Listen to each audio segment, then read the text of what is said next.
계시록 17장 3절을 읽겠습니다. 내가 보니 여자가 붉은 빛 짐승을 탔는데 그 짐승의 몸에 참남된 이름들이 가득하고 7머리와 10뿔이 있더라. 아멘. 오늘은 계시록 17장 등에서 말씀하신 적그리스도에 관하여 10가지를 보기로 하겠습니다. 적그리스도는 곧 짐승이며 장차 다시 올라올 재생 로마 제국의 마지막 황제로서 로마 제국과 하나입니다. 주님께서는 성경의 여러 곳에서 적그리스도에 관하여 다방면으로 말씀하셨는데 그것은 우리가 예수 그리스도뿐 아니라 적그리스도에 관해서도 깊이 알아야 하기 때문인 것입니다. 그리고 우리가 적그리스도에 관하여 알려면 구약에서는 주로 다니엘서와 신약에서는 주로 계시록과 데살로니가 후서를 중심으로 연구해야 할 것입니다.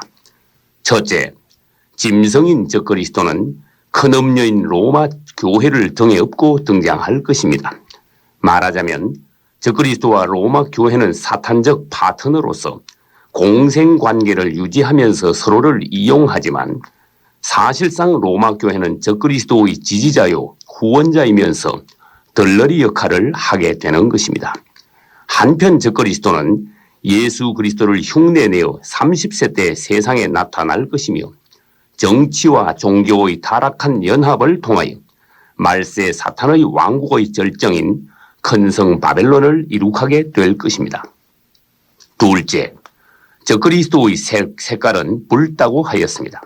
한편 계시록 12장 3절에서는 사탄의 색깔이 붉다고 하였고 17장 4절에서는 큰 음녀인 로마 교회가 붉은 옷을 입고 있다고 했으므로 결국 적그리스도는 사탄과도 하나이며 로마 교회와도 하나라는 것입니다. 그 외에도 적그리스도는 거짓 선지자와도 하나이며 로마 제국과도 하나입니다. 당신도 예수 그리스도와 하나가 아니라면 결국 적그리스도와 하나가 되고 말 것입니다. 셋째, 적그리스도의 몸에는 참남된 이름들이 가득하다고 하였습니다.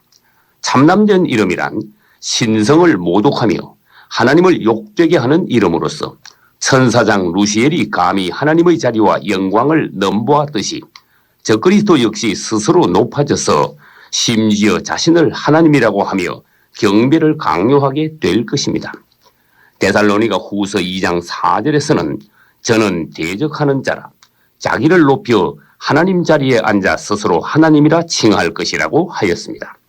그리고 적그리스도는 우리 하나님께만 사용할 수 있는 칭호인 만왕의 왕, 전능자 또는 하나님이라는 성호를 자신의 이름 앞에다 붙임으로써 참남됨의 극치를 보일 것입니다.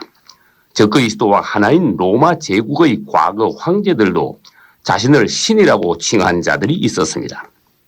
넷째, 적그리스도에게는 7머리와 10뿔이 있다고 하였습니다. 여기서 먼저 7머리에 대한 해석은 17장 9, 10절에 있습니다.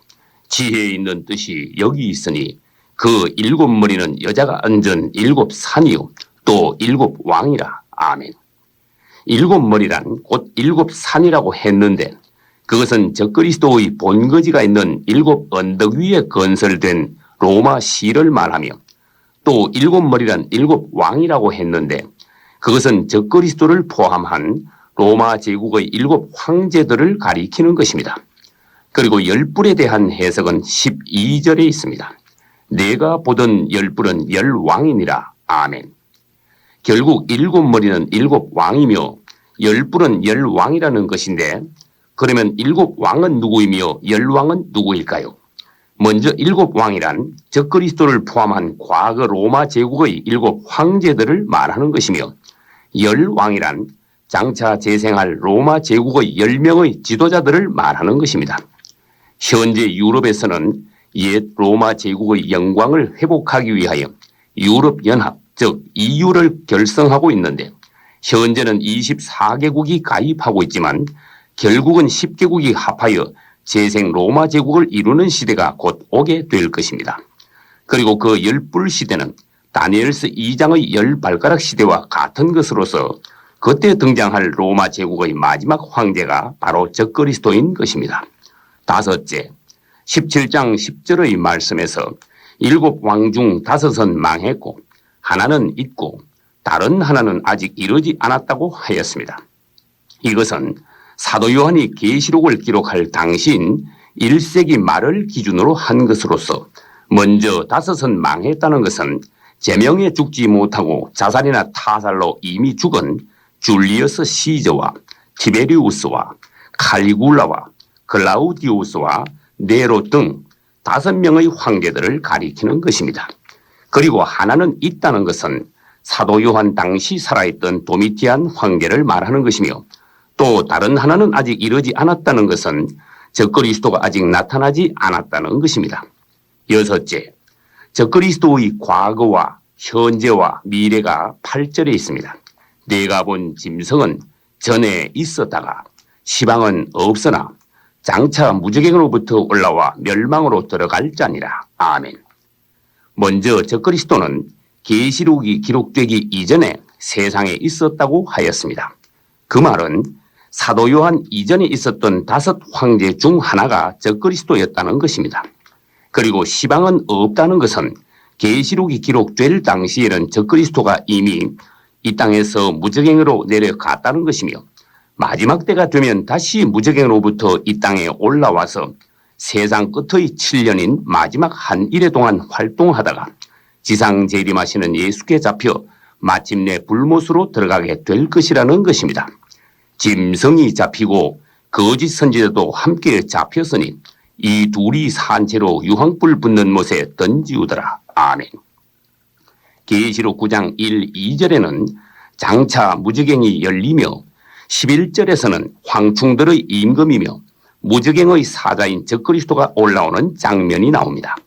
그때 적그리스도는 마지막 한일의 중에서 전 3년 반 동안은 평화의 사도로 가장하여 통치하다가 후 3년 반에 가서는 사탄의 본색을 드러내고 대환란 동안 수정 정치를 함으로써 땅에 남은 대부분의 사람들을 죽이게 될 것입니다.